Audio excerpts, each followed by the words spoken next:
Assalomu alaykum azizlar. Bugun bizni kanalimizda noodatiy video bo'ladi. Bugun sizlar bilan bitta eksperiment o'tkazib ko'ramiz. Internetda aylanib yurgan mana bu fasonni ko'pchilik ko'rgan bo'lsa kerak. Ko'ylakka e'tibor beradigan bo'lsak, yelkasida koketkasi bor, yengi oddiy o'tkazmali yeng. Agar biz ko'ylagimizni yengini reglan qilib modellashtiradigan bo'lsak, ko'ylakka yana ham premium ko'rinish beradi. Videoni oxirigacha ko'ring va reglan yengni modellashtirishni o'rganib oling. Demak, ishni boshlaymiz. Modellashtirish uchun 52-razmerda asos andoza chizib oldim. Orqa oldi yeng andozasi. Bu professional asos andoza, rus metodida chizilgan. Qanday chizishni o'rganishni xohlasangiz, kanalimda darsligi bor. Ko'rib o'rgansangiz bo'ladi. Yoki o'zingiz foydalanadigan asos andoza ham bo'ladi. Har doim reglan modellashtirganda qo'ltiq o'yindisini 1 santimetrdan 3 santimetrgacha chuqurlashtirib olamiz. Chunki reglanlarni qo'ltiq o'yindisi biroz chuqurroq bo'lishi kerak. Razmer 52-razmer, shuning uchun 2 santimetrga chuqurlashtirib olaman. Kichkina razmerlarda 1 santimetr, katta razmerlarda 3 santimetrgacha chuqurlashtirsangiz bo'ladi. Endi e'tibor berasiz. Mana shu proymani, ya'ni qo'ltiq o'yindini hamma joyidan olib tashlamayman-da. Faqat pastki qismidan chuqurlashtiraman. Orqa kenglik va oldi kengligi kichrayib qolmasligi kerak.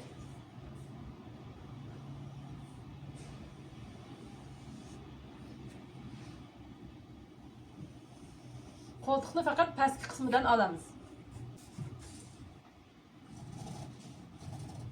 Bu faqat reglan fasonlar uchun.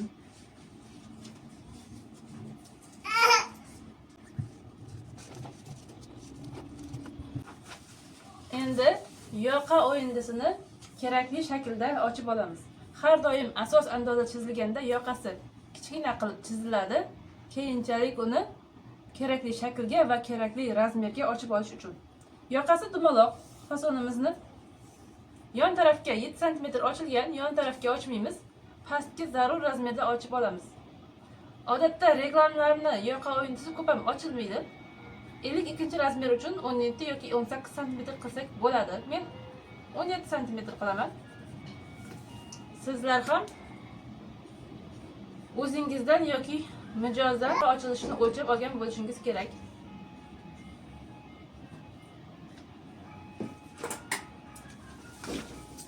Yoqasini ham kattalashtirib olamiz.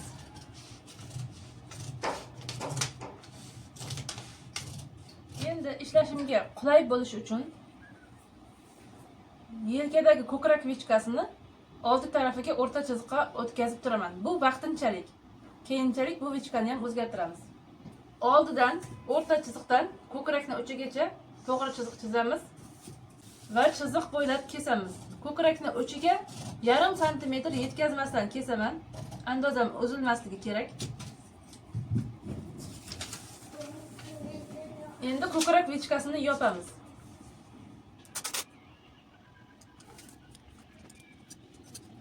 Endi andozamizni reglan ko'rinishiga modellashtiramiz. Reglan chizig'ini chizishimiz kerak. Buning uchun qo'ltiq o'yindidan 2-3 santimetrgacha pastga tushamiz. 3 santimetrni belgilayman. Va mana shu belgilagan joyim bilan yoqadan boshlab reglan holatida chizib olishim kerak.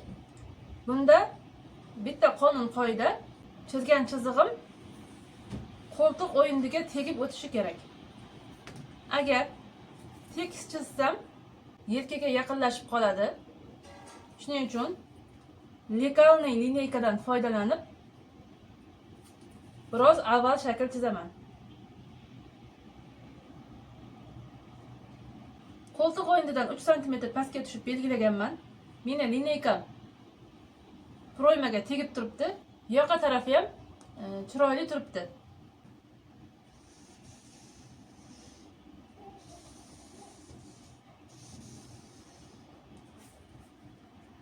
Mana oldi tarafida reglan chizig'ini chizib oldim. Qo'ltiqdan pastki uchburchak qismini buklab qo'yamiz. Mana shunday buklab qo'yamiz. Orqa andozida ham reglan qilib chizib olishimiz kerak. Bunda ham qo'ltiq o'yindidan 3 cm pastga tushib belgilaymiz. Chizgan chizig'imiz qo'ltiq o'yindiga tegib o'tishi kerak. Legalniy lineykamni belgilagan nuqtamga tekkazib va qo'ltiq o'yindiga tekkazib bu tarafga o'tkazaman.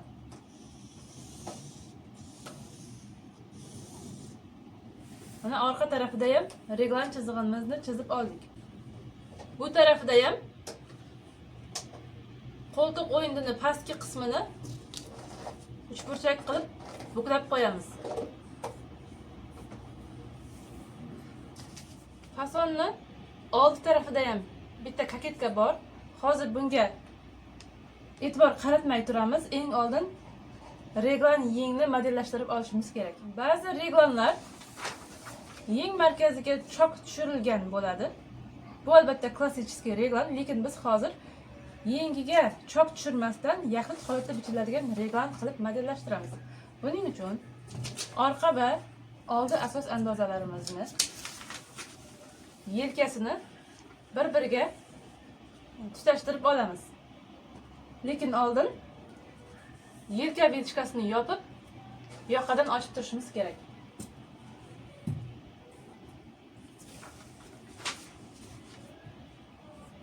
Yoqa tarafidan reglan chizig'idan mana shu vilchkani uchigacha kesib turaman.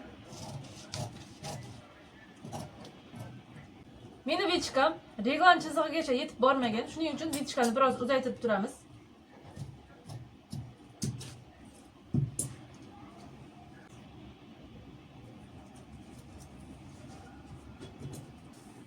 Menda vilchka haqqi yoqa tarafiga ko'chib o'tdi.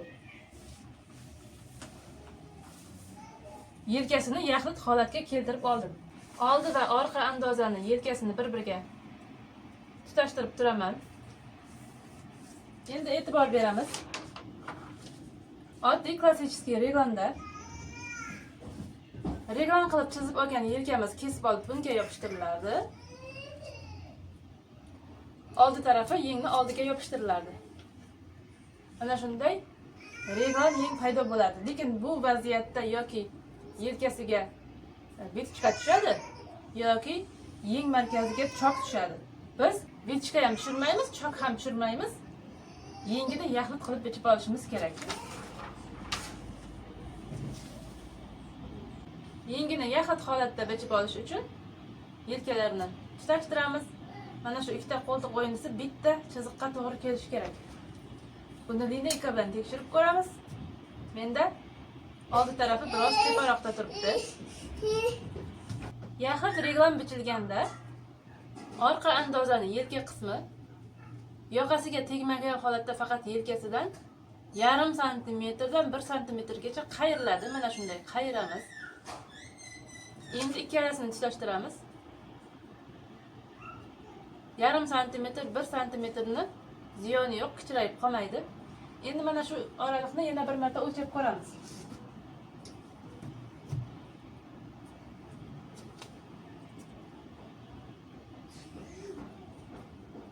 Mana endi ikkalasi bitta chiziqqa keldi. Men 52 razmerga asos andoza chizganimda kenglik haqqini qo'shib chizganman. Lekin yeng andozasi chizganimda kenglik haqqini qo'shmasdan chizdim.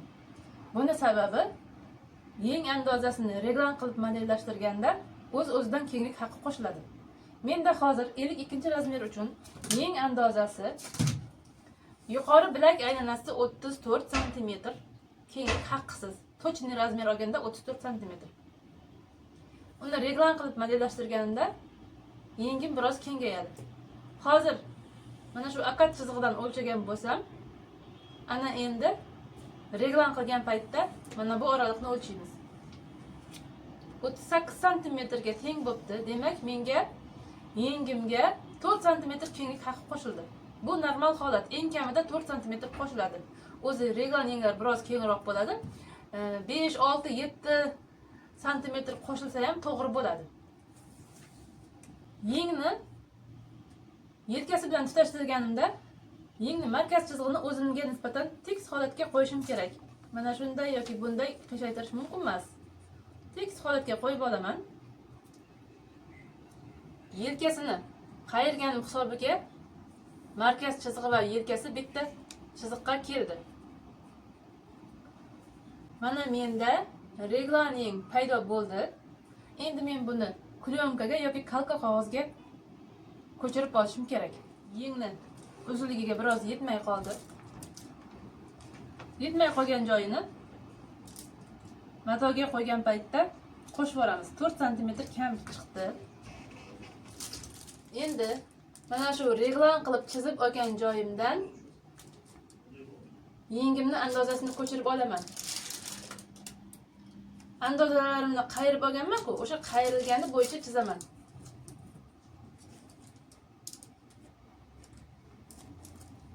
Qayirgan joydan bostirib chizib olaman. Chiziqni ustidan chizyapman. Kalka qog'oz bo'lmasa, plyonkadan foydalansangiz ham bo'ladi.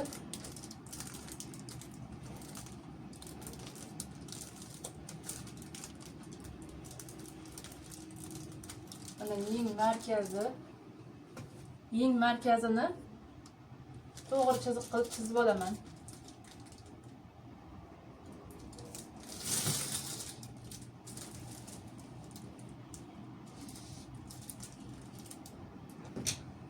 Old tarafini ham chiziqni ustidan bostirib chizib olamiz.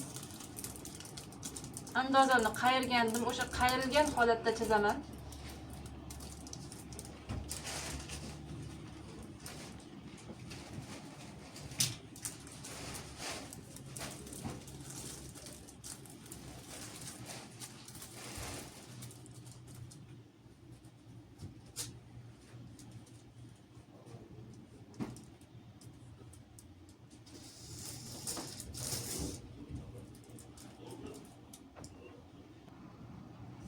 Reglan yeng andozamni kesib olaman.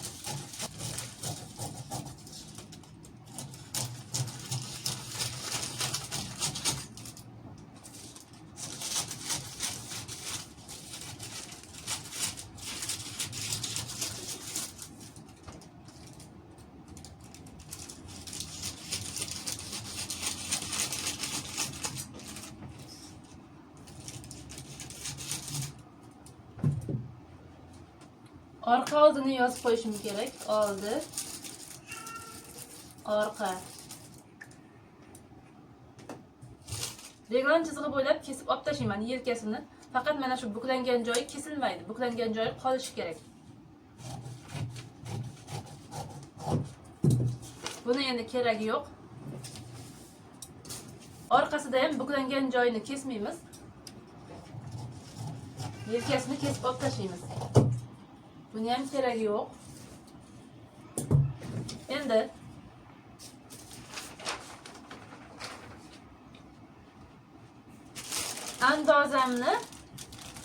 yeng andozamni solishtirib ko'raman. Ikkalasi bir-biriga to'g'ri kelishi kerak. Orqa taraf to'g'ri keldi. Oldi tarafini ham tekshirib ko'ramiz. Oldi ham bir-biriga to'g'ri keldi. Demak, to'g'ri modellashtirilgan. Endi oldida koketka bor edi va etak qismi, ya'ni qopi zborkali. Koketkasini modellashtirish uchun ko'krak vichkasini endi yon tarafga o'tkazib turaman.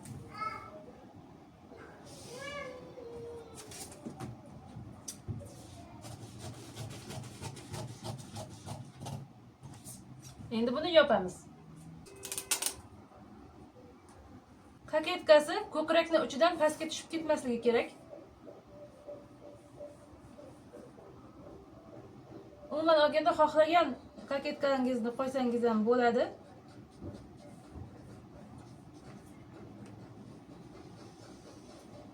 Mana shunday koketka chizib oldim. Endi ajratib olamiz koketkasini.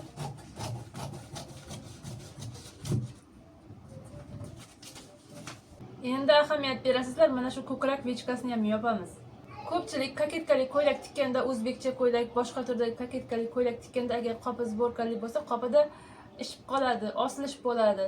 Sababi mana bu ko'krak vichkasini haqqida chiqazib tashlamagan bo'ladi. ko'krak vichkasini haqqini chiqarib tashlashimiz kerak. Buning uchun endi beldan ochaman. Bel vichkani o'rtasini kesaman.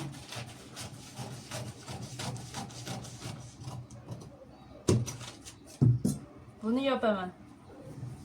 Shunda vichka haqqi bel tarafdan chiqib ketdi. Mana endi to'g'ri bo'ldi. Qopimizni bo'laklarga ajratib olishimiz kerak.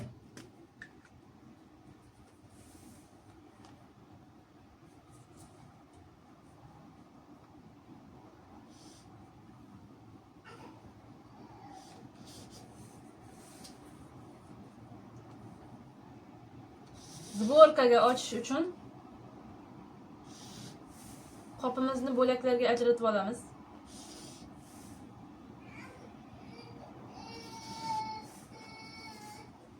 1, 2, 3, 4.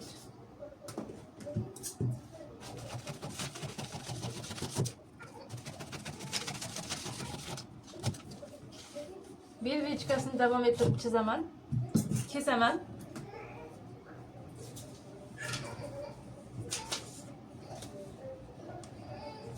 Mana shunday ochib chiqsak, orasida zborka hosil bo'ladi.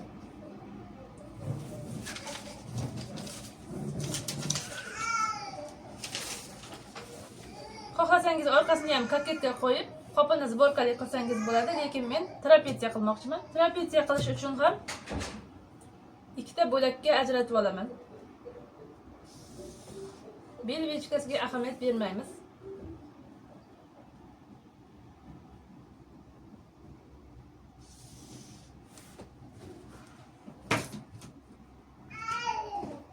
Buni oxirigacha kesmayman.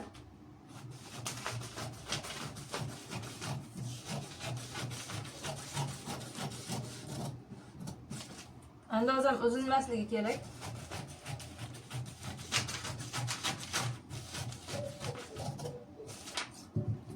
Mana endi bemalol trapetsiya qilib bichsak bo'ladi. Mato ustiga ham joylashtirib ko'rsataman. Hozir bir narsani tushuntirib o'tmoqchiman.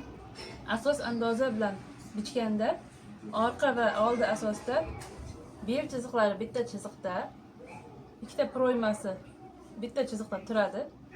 Lekin oldi andozam hamisha balandroq, orqadan balandroq. Hozir ustma-ust qo'yib ko'rsataman.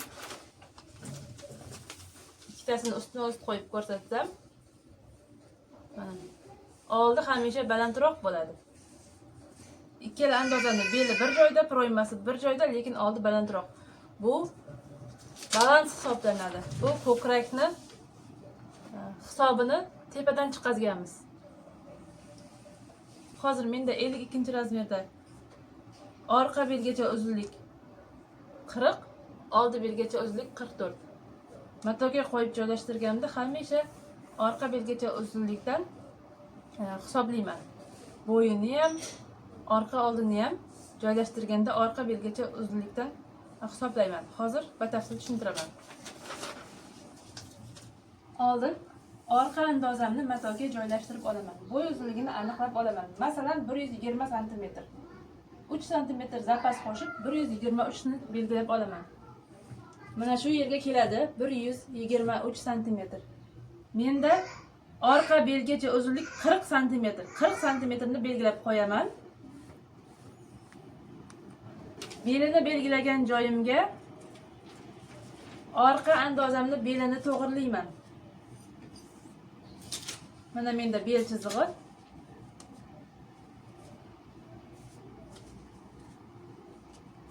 Buklangan joyini ochamiz.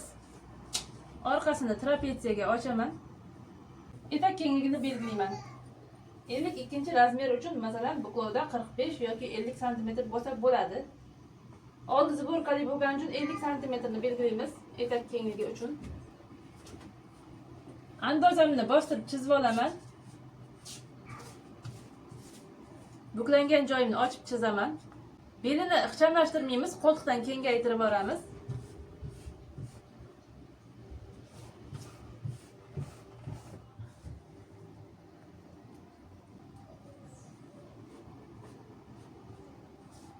Mana orqasi trapetsiya holatiga keldi. Meni tushuntirmoqchi bo'lganim, Mana shu balans edi. Mana beli 40 santimetrdan orqani endi oldini joylashtirishim kerak. Oldini etagi bu joyiga sig'maydi. Mana bu yeriga yengni qo'ysak bo'lar ekan. 1 santimetr 1 santimetr chok haqiga berishimiz kerak. Ahamiyat berasizlar. Yana bo'y uzunligini belgilab olaman. Buklovga oldini qo'yamiz 123 santimetr.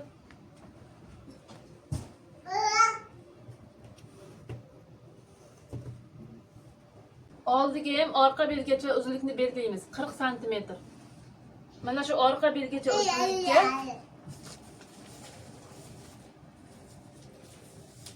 oldini belini to'g'irlayman.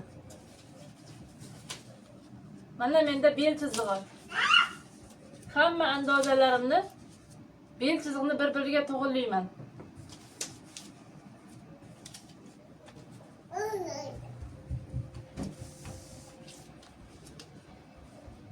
Orasini bir xilda ochib chiqamiz zborka uchun.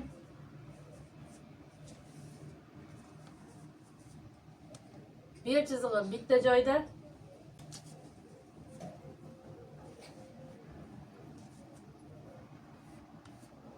Buklangan joyini ochib,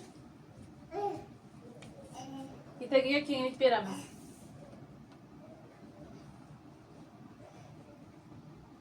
Masalan 55 santimetr. Belini ixchamlashtirmasdan etak kengligini chizib olamiz.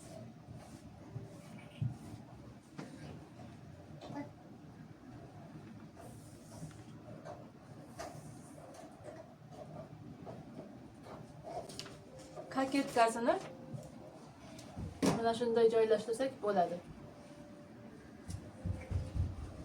Yengni markaz chizig'idan tirsakgacha kesamiz.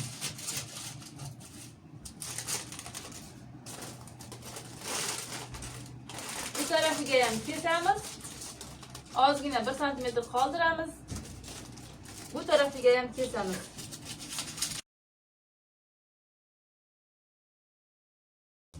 Mana shunday ochsak yengimizni. Bu tarafiga zborka tushmaydi. Yengni bilak qismiga zborka tushadi. Tirsakgacha kesib oldim va ikki yonga kesdim, lekin andozamni uzmadim. Mana shunday ochib, bichib olsak bo'ladi. Xuddi rasmdagiday yengni bilagiga ozgina zborka tushadi, tepa qismiga zborka tushmaydi. Chiroyli bilak qismi quyosh yeng hosil bo'ladi. Menimcha tushuntirib berdim. Yana qanday fasonlarni o'rganishni xohlardingiz?